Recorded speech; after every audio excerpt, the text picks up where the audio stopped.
cabdulmuslim maalmahan waxaan ku xusuusinayaa qorshe iyo barnaamij aad kaga faa'iidaysan karto.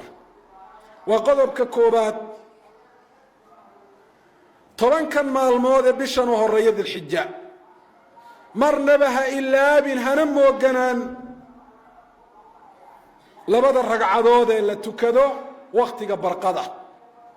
haddaad ka badisana fa huwa alafdal. ha ilaabin laba ragcadood oo aad tukato fii waqti saxar marka uu waagu soo dhow yahay. ha ilaabin rawaatibta 12 ragcadood ama ka badanba oo salaadaha faralka ka horeeya qaarna ay ka dambeeyaan. 2 ragcadood salaada subax ka horeeya, 4 salaada duhur ka horeeya, 2 ka dambeeya, 2 salaada maghrib ka dambeeya iyo 2 salaada cishaay ka dambeeya. ku dadaal inaad soonto 9 maalmood ee bishan u horeeya. si gaarana u beegso maalinta carafa soomkeeda. yaanu ku dhaafin siyaamu yowmi carafa faina fadlahu wallahi cadiim waman faatahu fahuwa fii khasaara. maalinkaas soomkiisa fadliga laga hela aad buu weyn yahay, qofka u dhaafana waa qof aad u khasaaray. akthir yaa cabdallaahi min dikri illaah. ilaahay baa si gaara ku amray maalmahan inaad xusto.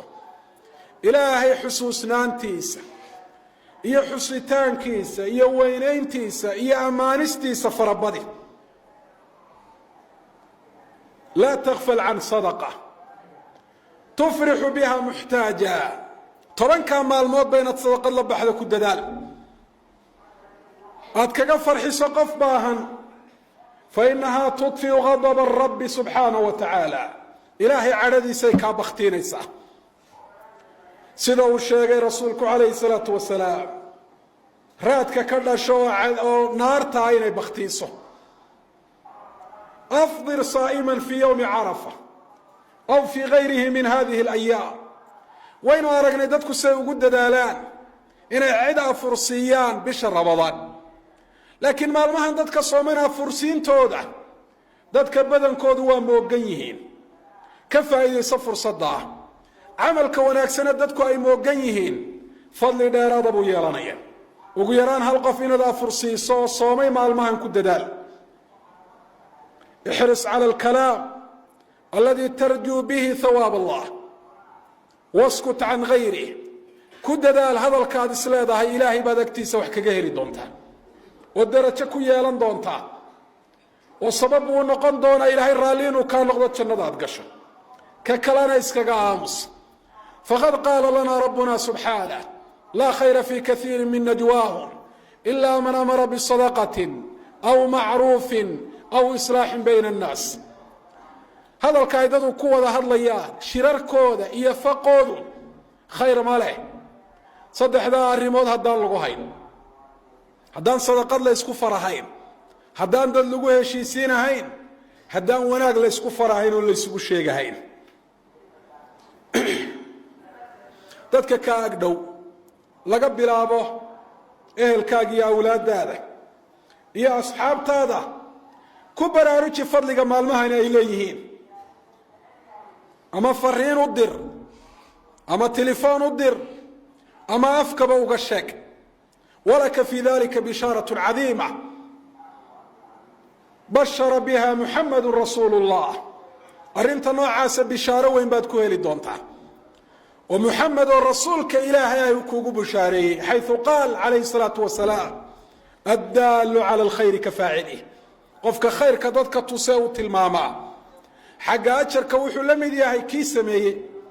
mid kastoo maalmahan aad ku baraarujiso oo camal wanaagsan sameeya, fadliga uu ka helay mid la-eg baad adiguna ka helaysaa, iyadoo waxba adigana aan lagaa nuqsaamin.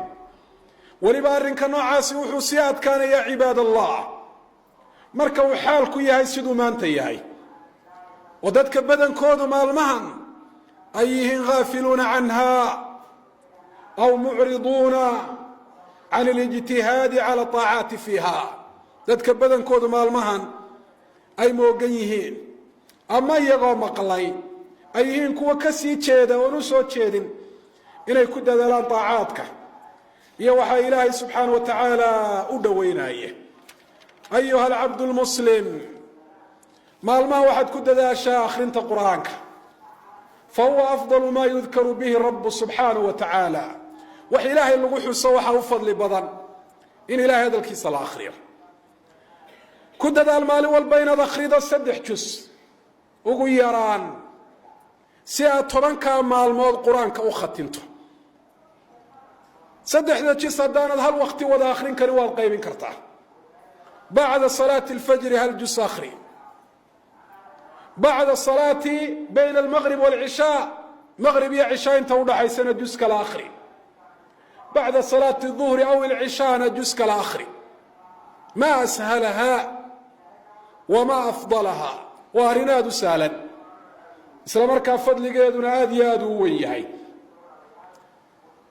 wakhtiyada qaarkood si gaara uga faa'iidayso salaada subax dabadeed iyo salaada subax horteed iyo maqrib iyo cishaa inta udhaxaysa oo kaga faa'iidaysa khayrkii waxa ilaahay kuu dhoweynaya guud ahaan ku dadaal istikfaarta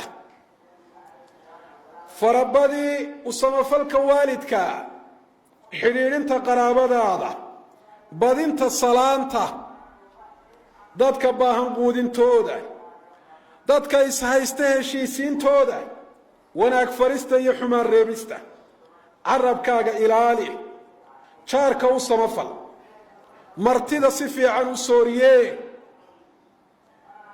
waxa dadka dhibaya waddada ka leexi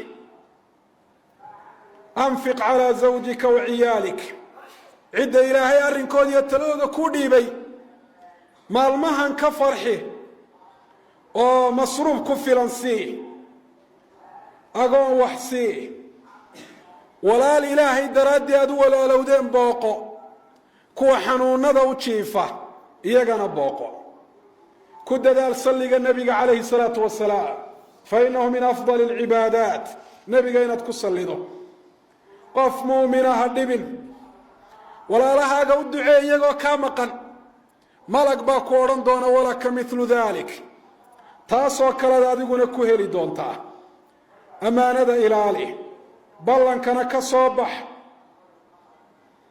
indhahaaga xaaraanta ka laab waysada dhammaystir masaajidka xaggiisa u lugee tallaabana ajar baa lagugu qori midna dembi baa lagaaga dhaafi doonaa aadaanka iyo iqaamada inta udhaxaysa ducayso yowma aljumuca suurat lkahf akhri ajar weyn baad yowma alqiyaama ku heli doontaa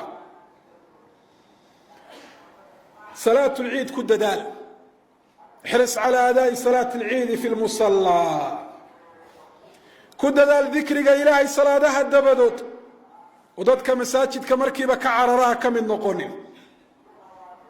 كفر حددك مسلمين تقارهن كوة تاك تضرد إيا كوة باهن لابت هذا حاد وكحد حمان إيا علاد إيا قلبي حما وحي أدقوها يسقف مسلمة وان إلهي دراد دياهين ka dhashay dheefta nafta iyo adduunyo